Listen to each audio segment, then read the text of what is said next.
Hello friends. तो क्या हाल है दोस्तों। आज हम लोग एक ऐसे टॉपिक के बारे में बात करने वाले हैं जिसके बारे में अभी तक किसी ने भी ठीक से बात नहीं की है।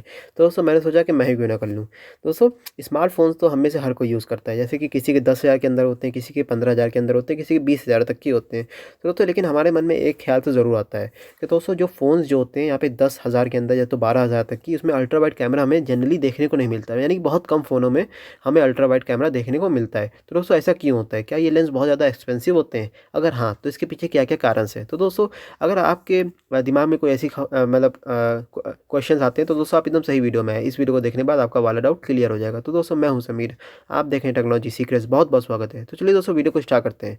दोस्तों यहाँ पे सबसे पहले बात कर लेते हैं कि अल्ट्रा वाइड लेंसेज होते क्या हैं। तो दोस्तों ये वो लेंसेज होते हैं जिनकी फोकल लेंथ जो होती है वो एक नॉर्मल लेंस से बहुत ही कम होती है। तो दोस्तों अगर यहाँ पे टेक्निकली बात की जाए तो यहाँ पे ऐसे लेंस जिनकी फोकल लेंथ छोटी होती है 35 mm से, तो उससे हम वाइड एंगल की कैटेगरी में डाल देते हैं। और ऐसे लेंस जिनकी फोकल लेंथ यहाँ पे 24 mm से भी कम होती है उसे हम अल्ट्रा वाइड कैटेगरी में डाल देते हैं। तो दोस्तों ये हो गया यहाँ पे थ्योरेटिकल कुछ बातें। अब जहाँ पे एक प्रैक्टिकल एग्जांपल देखें तो दोस्तों जैसा कि आप लोग यहाँ पे देख पा रहे हैं, यहाँ पे मैंने दो इमेजेस को एक ही इमेज में मैंने कॉन्साइज़ कर दिया है।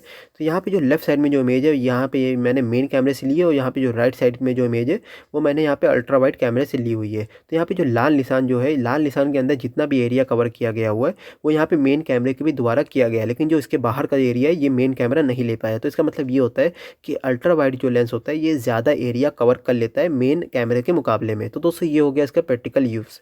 अब दोस्तों यहाँ पे बात करते हैं यहाँ पे जो जिसके लिए मैंने ये वाला वीडियो बनाया है कि ये अल्ट्रा वाइड जो कैमरा होता है हमें 10,000 के फ़ोन के अंदर क्यों नहीं मिलता। तो दोस्तों अगर मैं इसका एक शब्द में अगर मैं इसका आंसर दूँ तो ये लेंस हाँ महंगा होता है। अब दोस्तों आपके मन में ख्याल आ रहा होगा कि महंगा क्यों होता है। तो दोस्तों यहाँ पे सबसे पहले मैं बात कर लेता हूँ कुछ कंपनीज़ की, मतलब मैं सभी कंपनीज़ की बात कर रहा हूँ, स्पेशली मैं मोबाइल फ़ोन्स की कंपनी की मैं बात नहीं कर रहा।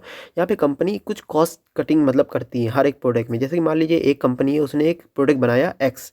तो दोस्तों यहाँ पे मान लीजिए कि उस एक्स वाले प्रोडक्ट से उसने 100 रुपये बचा लिए। तो दोस्तों मान लीजिए कि अब उसी कंपनी ने वही एक्स जो नाम का जो प्रोडक्ट है उसने 1 लाख पूरे कंट्री में उसने सेल कर दिए, तो यानी कि उसने बेच दिए। तो दोस्तों अगर मान लीजिए कि उसने एक प्रोडक्ट से 100 रुपये बचाए थे, तो 1 लाख इंटू 100 यानी कि उस कंपनी ने लाखों का खेल खेल लिया है, मतलब वो लाखों रुपए की उसने कॉस्ट कटिंग कर ली है। तो दोस्तों अब यहाँ पे बात कर लेते हैं मतलब सभी प्रकार के लेंस, क्योंकि यहाँ पे जनरली यहाँ पे ये देखा गया है कि मतलब सभी प्रकार के लेंस बहुत महंगे होते हैं, लेकिन दोस्तों अल्ट्रा वाइड जो लेंस होते हैं वो थोड़े से और महंगे होते हैं। इसके बारे में हम आगे बात करेंगे।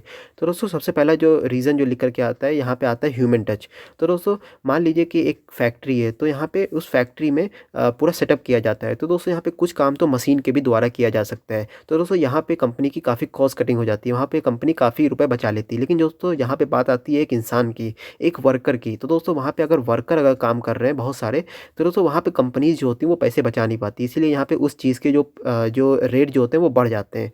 तो दोस्तों ये हो गया इसका पहला रीज़न। दूसरा रीज़न होता है एनवायरनमेंट। तो दोस्तों इन्वायरमेंट का मतलब यहाँ पे बाहर के इन्वायरमेंट की मैं बात नहीं कर रहा, यहाँ पे मैं फैक्ट्री के अंदर के इन्वायरमेंट की मैं बात कर रहा हूँ।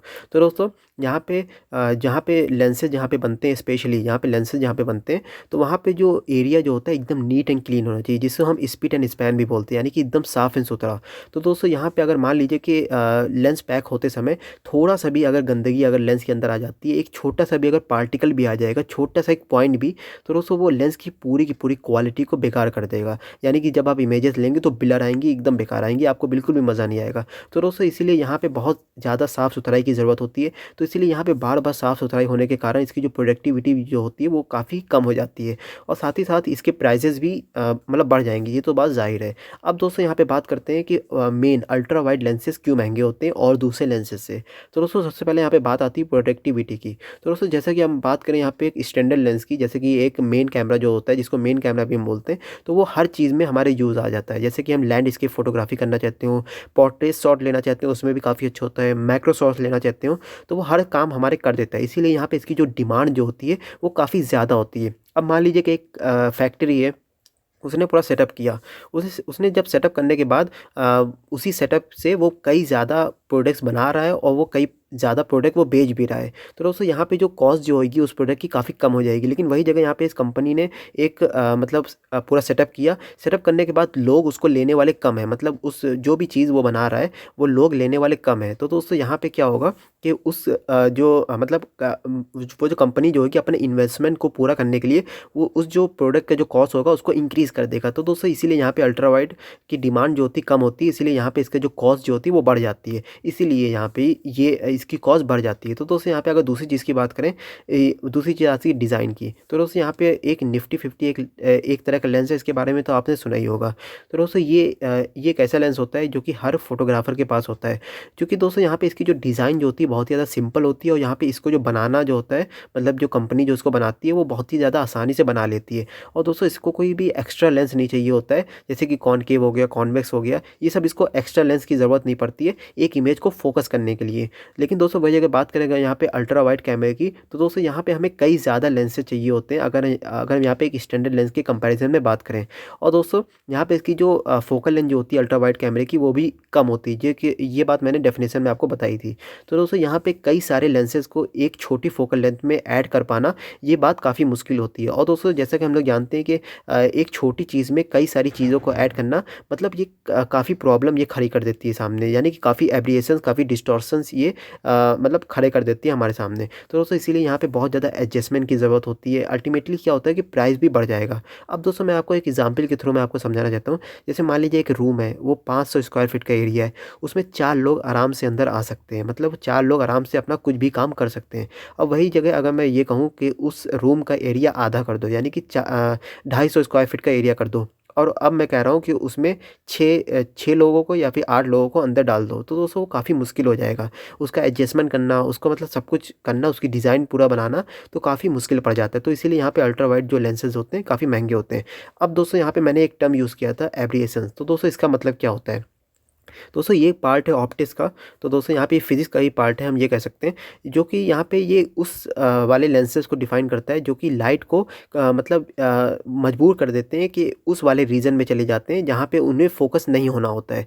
जहाँ पे उन्हें फ़ोकस होना होता है वहाँ पे वो फ़ोकस नहीं होने देते हैं। तो इससे होता क्या है, यहाँ पे जो लाइट जो होगी अगर वहाँ पे कहीं और भी अगर वो फ़ोकस कर रही है, तो इसका मतलब ये है कि लेंस की अगर मैं बात करूँ, तो यहाँ पे लेंस का जो क्वालिटी जो होती है पूरी तरीके से ख़राब हो जाएगी, यानी कि ब्लर आएगा।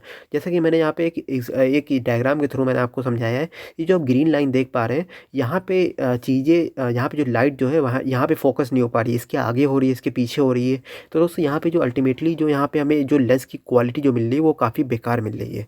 अब दोस्तों यहाँ पे बात करें तीसरी चीज़ की, जो कि आता है कॉस्ट ऑफ मटेरियल। तो दोस्तों यहाँ पे जो लेंस में जो ग्लासेस जो यूज़ होते हैं वो दोस्तों कोई कॉमन ग्लासेस तो होते नहीं, जैसे कि जो हमारे खिड़की में लगे होते हैं, विंडो में लगे होते हैं, वो कॉमन ग्लासेस होते नहीं है। वो जो ग्लासेस जो होते हैं बहुत ज़्यादा हाई क्वालिटी के होते हैं।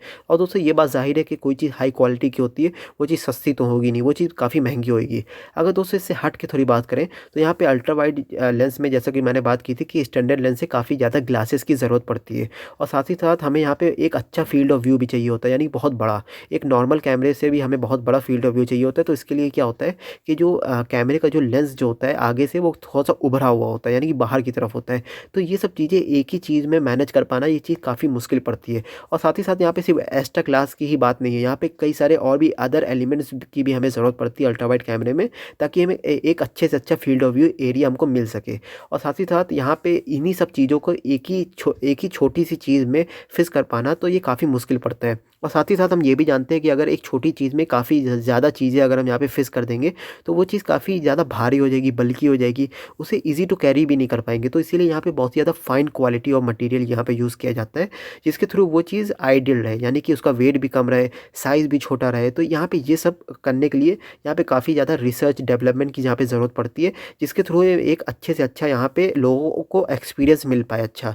तो दोस्तों यहाँ पे ये सब बातें हो गई। अब दोस्तों यहाँ पे मैं कंपेयर करने वाला हूँ यहाँ पे एक अल्ट्रा वाइड लेंस और यहाँ पे एक normal 50 mm focal length lens की। तो दोस्तों जैसा कि आप यहाँ पे दोनों में डिफरेंस देख पा रहे होंगे, यहाँ पे अल्ट्रा वाइड लेंस में कितने सारे एलिमेंट्स यहाँ पे यूज़ किए गए हुए हैं, और वही जगह यहाँ पे नॉर्मल लेंस में यहाँ पे सिर्फ हमें 6 एलिमेंट्स खाली यूज़ किए हैं। तो दोस्तों जैसे कि आप यहाँ पे देख पा रहे हैं, इसका जो डिज़ाइन जो है कितनी कॉम्प्लिकेटेड है, तो इसीलिए यहाँ पे इसका जो कॉस्ट जो होती है अल्टीमेटली वो ज़्यादा हाई हो जाती है। तो दोस्तों ये हो गया इसका यहाँ पे फुल, मतलब मैंने इसके बारे में मैंने पूरी जानकारी आपको दे दी है। अगर आपको ये वीडियो पसंद आता है तो इस वीडियो को लाइक कीजिए। अगर आपको ये अगर दोस्तों आप मुझे सपोर्ट करना चाहते हैं तो इस चैनल को सब्सक्राइब कीजिए, और दोस्तों ये वीडियो अपने दोस्तों से शेयर करना बिल्कुल ना भूलिएगा। तो चलिए दोस्तों, मिलते हैं अगले वीडियो में।